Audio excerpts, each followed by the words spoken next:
Baik, bismillahirrahmanirrahim. Assalamualaikum warahmatullahi wabarakatuh. Selamat berjumpa kembali ya di informasi Master Doi.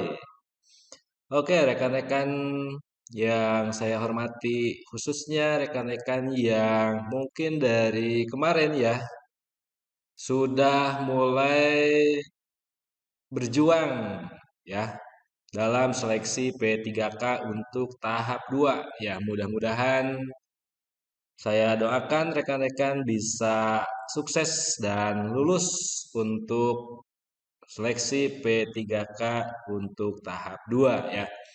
Oke, rekan-rekan, eh, di sini saya akan menginformasikan terkait pertanyaan yang mungkin di video-video yang lalu saya sudah informasikan terkait dengan informasi apakah kita harus pilih P3K atau in-passing ya gitu.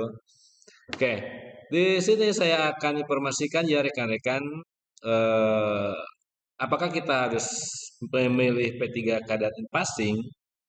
Tentunya kita harus mengacu dulu ya. Nah, ini ada pertanyaan ya, ada pertanyaan dari saudari Nining Kurningsih di Brebes sana ya, yang pertanyaannya seperti apa, suami saya kan sudah in-passing dan sertifikasi di swasta, umur 38. Misalnya lolos P3K, apakah masih dapat tunjangan sertifikasi? Nah, ya. Nah, sebelum menjawab ke sana, rekan-rekan tentunya harus tahu dulu ya. Di bulan-bulan yang lalu awal dari P3K itu ada beberapa pertanyaan yang mungkin bisa menjawab eh, keraguan-keraguan tentang rekan-rekan yang berkaitan dengan P3K gitu ya. Nah, pertanyaan yang pertama seperti ini. Apakah masa kerja diperhitungkan dalam penentuan gaji pokok guru P3K? Jawabannya, semua guru P3K gaji pokoknya mulai dari awal. Artinya dari masa kerja nol. Ketika yang bersangkutan bekerja selama beberapa tahun di posisi yang sama, maka gajinya akan naik sesuai dengan Perpres nomor 98 tahun 2020 tentang gaji dan tunjangan P3K. Di tahun-tahun selanjutnya, tidak ditutup kemungkinan akan dibuka posisi guru P3K dengan golongan lebih tinggi dan bukan golongan nol. Pendaftar tetap diminta mengikuti ujian seleksi untuk posisi baru tersebut ya. Nah, jadi jelas ya, untuk gaji pokok itu diatur sesuai dengan Perpres nomor 98 tahun 2020 tentang gaji dan tunjangan P3K. Oke, lanjut ke pertanyaan yang kedua ya rekan-rekan. Nah, apakah P3K mendapat pensiun? Jawabannya itu adalah di PP nomor 49 tahun 2018 tentang manajemen P3K mengatur bahwa P3K tidak mendapat pensiun.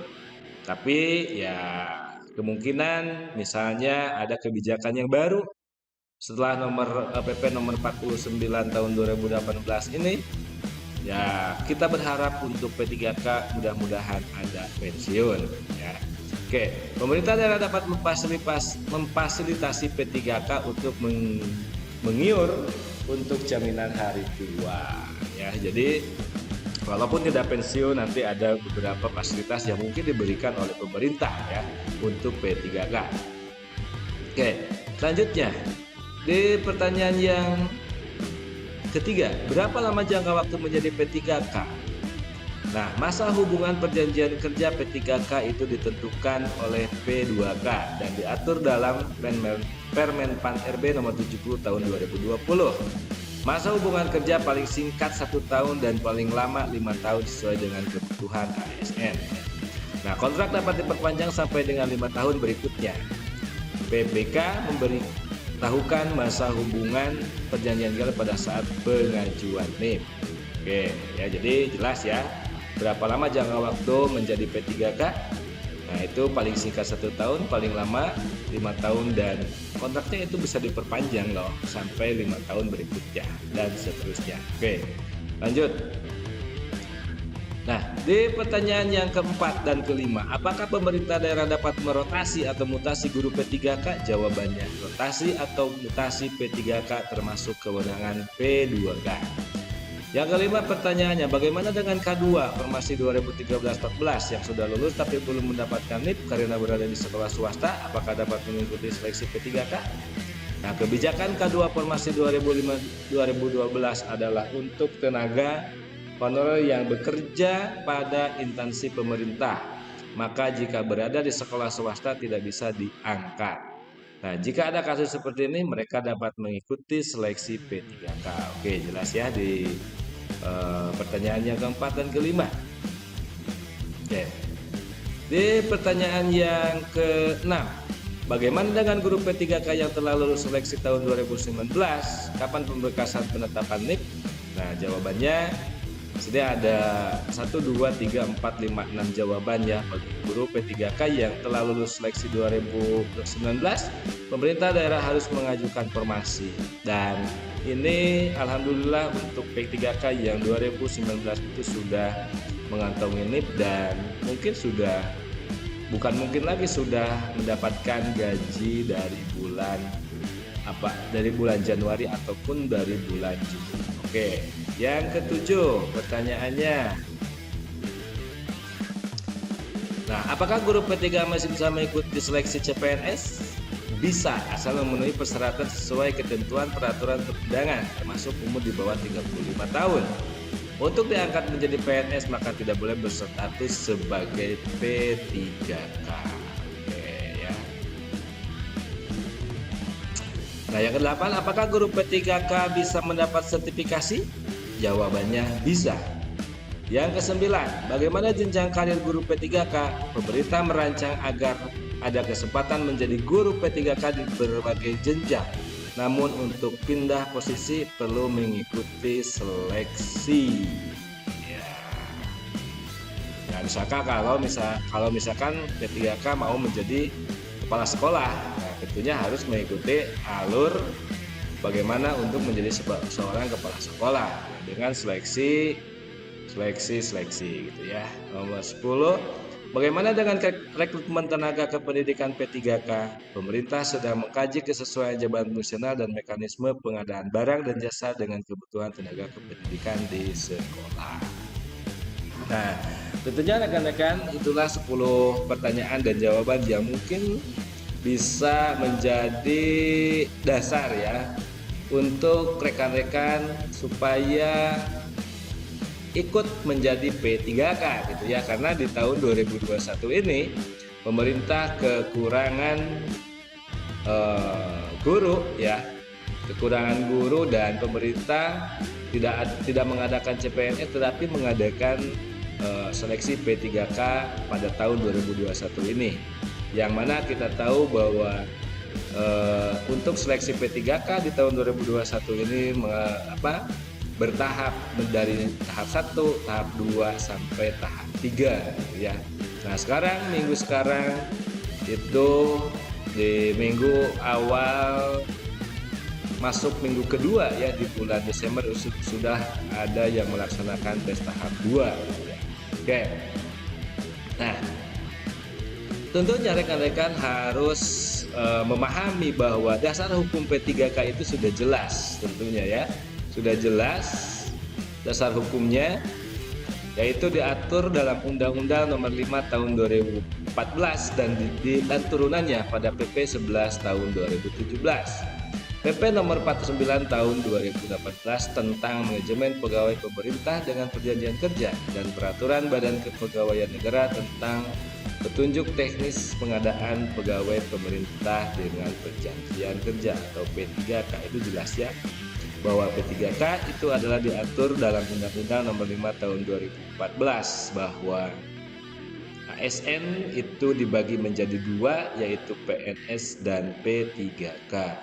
Udah jelas ya.